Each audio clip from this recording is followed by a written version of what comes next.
de la Constitución, tampoco la tiene ninguna otra autoridad judicial en el país. Conversamos sobre el pronunciamiento de la Corte Constitucional ecuatoriana con la directora del Observatorio de Derechos y Justicia de Ecuador, la constitucionalista María Dolores Miño. ¿Cómo se encuentra, profesora? Buenos días, muchísimas gracias por la invitación. Muchas gracias a usted por estar con nosotros para analizar el pronunciamiento de la Corte Constitucional, que era lo que se esperaba por parte de diversos liderazgos políticos que habían entablado los recursos de protección para frenar el proceso, suspenderlo, y por otro lado también de parte de aquellos que esperaban ponerse en línea con las campañas electorales que empiezan finalmente ahora en el Ecuador. A su juicio, el pronunciamiento de la Corte, ¿es el correcto? Bueno, en realidad, la cuestión con este tema a la luz de la interpretación constitucional de ciertas normas es que no existe un precedente. Al no existir un precedente, había un margen de interpretación con el cual creo que todos los bandos estaban jugando.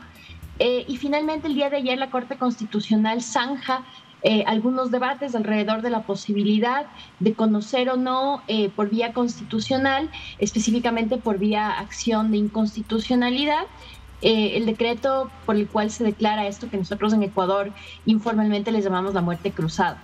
Ajá. Entonces, en ese sentido, había personas, y entre estos están, por ejemplo, los asambleístas que presentan al menos 6 acciones de inconstitucionalidad, que pensaban que posiblemente cabría que la Corte Constitucional se pronuncie sobre el fondo de la cuestión, especialmente aquello relativo a la forma como el Ejecutivo había calificado la causal para activar la muerte cruzada, que en este caso correspondía a la segunda causal del artículo 148 constitucional, referido a la existencia de una grave crisis política y conmoción interna. Sin embargo, la Corte Constitucional el día de ayer, como ya sabemos, zanja este debate y emite 6 autos de inadmisibilidad. Esto quiere decir que la Corte ni siquiera entró a conocer el fondo de la cuestión, pues entiende que estos son actos sobre los cuales la Constitución le ha conferido un alto margen discrecional al Ejecutivo, que se trata de actos de gobierno y que por tanto no estarían sujetos a ningún tipo de control constitucional, ni anterior ni posterior, y por tanto evita pronunciarse sobre ello. Y además, como una advertencia que es muy pertinente para el contexto ecuatoriano reciente, y es que ningún otro juez ordinario lo pueda hacer. Y esto porque se teme, porque hay una práctica, una mala práctica reciente de los políticos ecuatorianos de activar acciones de garantías constitucionales de protección de derechos, como es la acción de protección, para, digamos, bypassear ciertas decisiones de carácter político. Entonces, lo que hace la Corte es un poco advertir que ningún otro juez en ninguna otra garantía podría revisar lo que la propia Corte no lo puede hacer. Perfecto. Efectivamente, en este comunicado que ha emitido la Corte se pronuncia sobre los 6 autos emitidos en la que señala que se rechazan los pedidos de inconstitucionalidad, pero además ninguna otra autoridad judicial en el país puede pronunciarse al respecto, que es lo que usted nos ha señalado recién. Hay algo bien relevante en relación a lo que usted nos ha señalado, porque esto también tiene que ver con aquellos desde Rafael Correa hasta Esteban Torres, por ejemplo, expresidente, exasambleísta, que han señalado de la ilegalidad. En algunos casos recurriendo a la Corte Constitucional, en otros diciendo no importa, seguiremos para adelante con las elecciones, nos concentraremos en eso.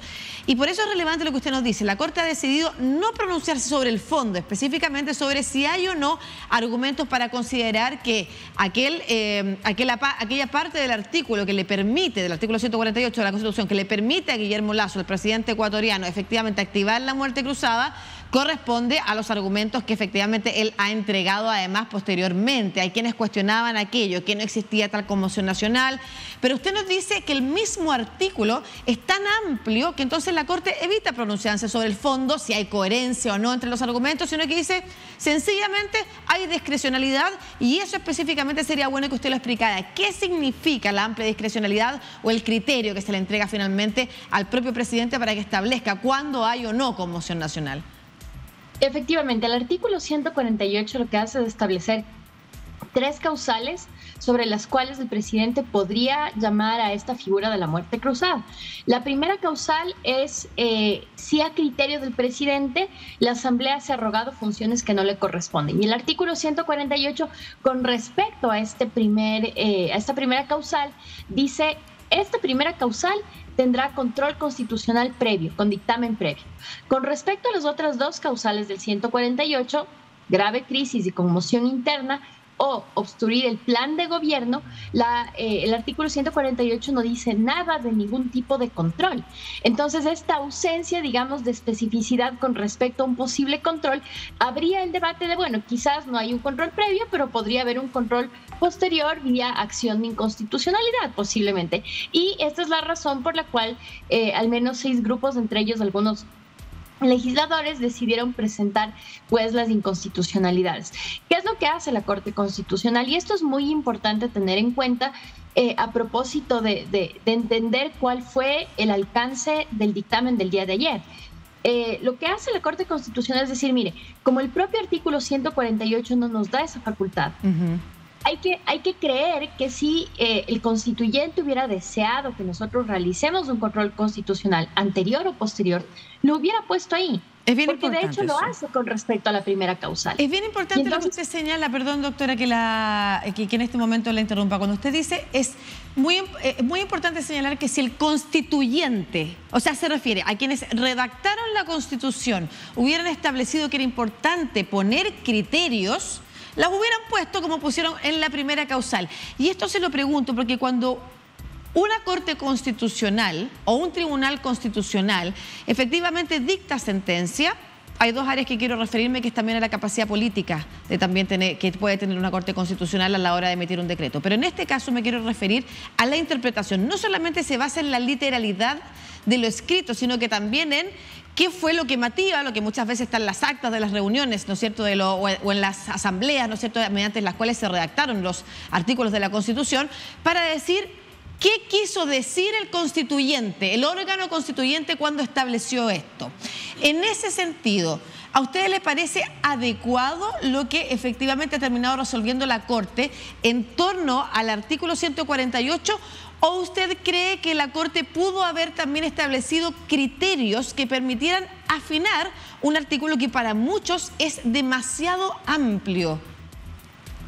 Sí, a ver, esta es mi opinión personal. Yo personalmente esperaba que los fallos sean, que primero la Corte conozca el fondo de la cuestión. Hubiera yo esperado eso, precisamente por lo que usted dice, porque son artículos que adolecen de fallas de redacción tan grandes que generan estos debates jurídicos muy acalorados en Ecuador, y creo que esto le hace un flaco favor a la credibilidad y a la legitimidad y a la institucionalidad democrática en contextos ya polarizados como el que estamos viviendo. Se necesita certeza de lo que es el alcance de una norma. Y si bien entiendo y me parece justificado el hecho de que la Corte Constitucional haya decidido que se trata de un acto de gobierno y que por lo tanto está por fuera del control constitucional, sí creo que también es una oportunidad desperdiciada para darle sentido y alcance a las 2 causales del artículo 148 cuya definición, digamos, es ambigua. Y por esto podría eventualmente, no necesariamente en este caso, pero eventualmente podrían sí ser utilizadas, pensemos en un gobernante un poco más autoritario, claro, con tintes menos democráticos, podría esto tranquilamente ser usado. Sí, es extremadamente abierta. Entonces, si es que esto depende únicamente del primer mandatario, pues podrían haber casos con este precedente en el que el primer mandatario decida arbitrariamente que estamos frente a una crisis cuando en realidad no hay. Claro. Y de hecho muchas personas ya con respecto a este decreto de disolución de la Asamblea opinábamos que parecería que no configuraban los supuestos fácticos de una crisis política y mucho menos de una grave conmoción social a la luz de los propios criterios que sobre este último término ha dado la Corte Constitucional en el contexto de dictámenes de estados de excepción. Claro. Entonces, creo que yo como constitucionalista y académica creo que tenía la esperanza de que la Corte Constitucional dé contenido a esos términos. Perfecto. Y esto sería un tema mucho más académico que jurídico. Y, ¿no? y la otra parte para terminar, que era la que yo le comentaba, profesora, que tiene que ver con la posibilidad de hacer también las Cortes Constitucionales no solamente un acto meramente jurídico, sino que también un acto político, que es algo que también muchas tribunales o cortes hacen precisamente aludiendo a la interpretación del constituyente a la hora de decidir poner una norma como esta. En ese sentido, ¿usted cree que la Corte también ha juzgado en función de permitir que continúe el proceso en vez de generar una crisis más profunda? Yo creo que la Corte Constitucional, y esto a la luz del primer dictamen previo sobre juicio político, me da la impresión que la Corte entiende estos procesos derivados del artículo 148 en ese caso, y también los que tienen que ver con el juicio político, como máximas expresiones del juego político, donde la judicatura no puede entrometerse.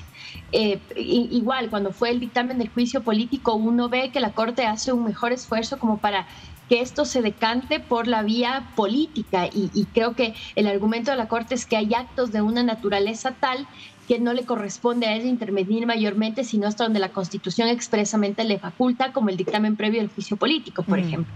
Y lo que dice la Corte en uno de los dictámenes de inadmisibilidad del día de ayer es que estas son cuestiones eminentemente políticas que no le corresponde a la Corte dirimir y que por su naturaleza le corresponde a la propia ciudadanía. Perfecto.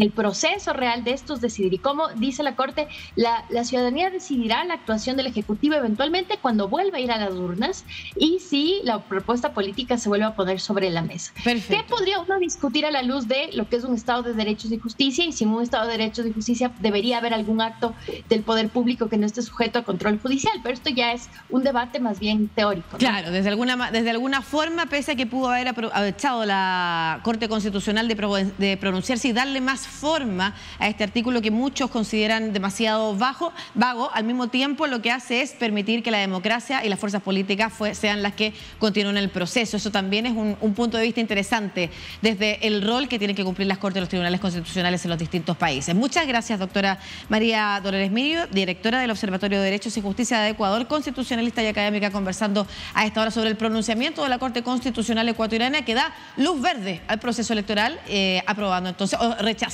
en realidad los recursos que se presentaron en contra del decreto anunciado por el presidente Guillermo Lasso. Que esté muy bien. Muchísimas gracias. Buenos días. Buenos días.